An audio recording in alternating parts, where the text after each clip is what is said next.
राज्यत আজি অব্যাহত আছে ৰাস উৎসৱৰ উল্লাস। দ্বিতীয় বৃন্দাবনলৈ যেন পৰিণত ৰাসস্থলী। হোজাই চহৰৰ মাজমজিয়াত থকা সাৰ্বজনীন নামঘৰত দুদিনীয়া কাৰ্যসূচীলৈ প্ৰথম দিনা নাট হ'ল কেলিগোপাল।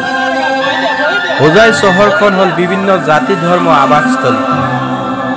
এক মহামিলন ৰাস কমিটিৰ সভাপতি শশীমোহন গোহাঁই বৰুৱা আৰু সম্পাদক ভাস্কৰ জ্যোতি শইকীয়াৰ লগতে ভূপেন দাস। এয়া হৈছে হোজাই সাৰ্বজনীন নামঘৰৰ ৰাস উৎসৱৰ দৃশ্য। লোকাৰণ্য হৈ পৰা ৰাসস্থলীত প্ৰাণৰ শিল্পী ভূপেন হাজৰিকা আৰু জুবিন গাৰ্গলৈ শ্ৰদ্ধাঞ্জলি জনায়। ইয়াৰ পিছতেই পৰিৱেশ স্থলত নৱপ্ৰভাত কেলিগোপাল ৰাস পৰিচালনা দল নগাঁৱৰ পৰা নিমন্ত্ৰণ কৰি অনা মহাৰাস।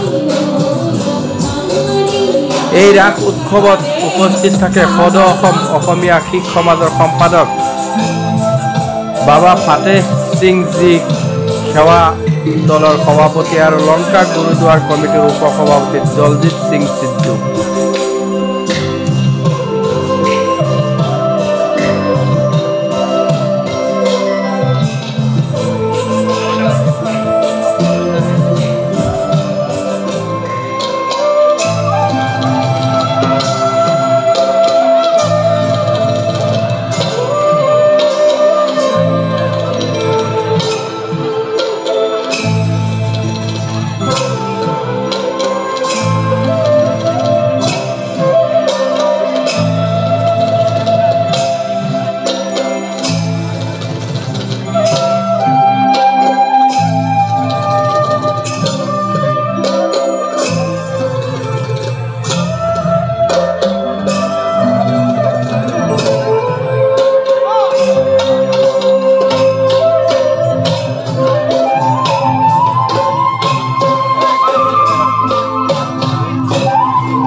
হোজাই সাৰ্বজনীন নামঘৰত হয়, আজি হোজাই সাৰ্বজনীন নামঘৰত নৱপ্ৰভাত কেলিগোপাল যি ৰাস উৎসৱ নগাঁও দলৰ ইয়াত যিটো তেওঁলোকে আমি আহি পাইছোঁ আৰু ইয়াত প্ৰতি বছৰে অকল ৰাস বুলিয়েই নহয়, যিকোনো ৰাস ভাওনা নাম কীৰ্তনক নিমন্ত্ৰণ দিয়ে আৰু মই এজন অসমীয়া শিখ হিচাপে ইয়াত উপস্থিত হৈ পেলাই যিটো আনন্দ উপভোগ কৰোঁ, সঁচাই কৈছোঁ ভাল লাগে। আৰু এইখনেই হ'ল আমাৰ অতি চেনেহৰ অসম।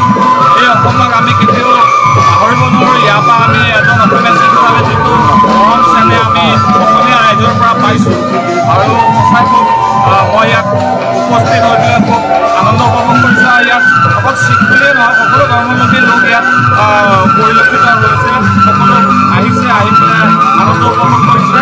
আৰু মই এই সুযোগতে সকলোকে এই ৰাস উৎসৱৰ শ্ৰীকৃষ্ণ প্ৰভুৰ এই ৰাস উৎসৱৰ বাবে সকলোকে শুভেচ্ছা জ্ঞাপন কৰিছোঁ। আপোনাৰ পৰিচয়টো জনাব। হয়, মই আমাৰ সদৌ অসম অসমীয়া শিখ সন্থাৰ মই সম্পাদক হয় আৰু শিখ লংকা গুৰুদ্বাৰৰ মই উপসভাপতি আৰু বাবা ফাটেহ সিং জি সেৱা দলৰ মই সভাপতি। এনেকৈ বিভিন্ন অনুষ্ঠান প্ৰতিষ্ঠানৰ লগত ৰাইজৰ আশীৰ্বাদ লৈ পেলাই জীয়াই আছোঁ, কাম কৰি গৈ আছোঁ আৰু ভাল লাগে। এই ৰাইজৰ আশীৰ্বাদ এনেকৈ ধৰণে যাতে ঈশ্বৰৰ প্ৰভুৰ আশীৰ্বাদ লৈ আগবাঢ়ি যাব বিচাৰিছোঁ। এইটোৱে মোৰ অসমবাসী ৰাইজৰ ওচৰত অনুৰোধ, যাতে সদায় মোক এনেধৰণৰ আশীৰ্বাদ কৰি যায়।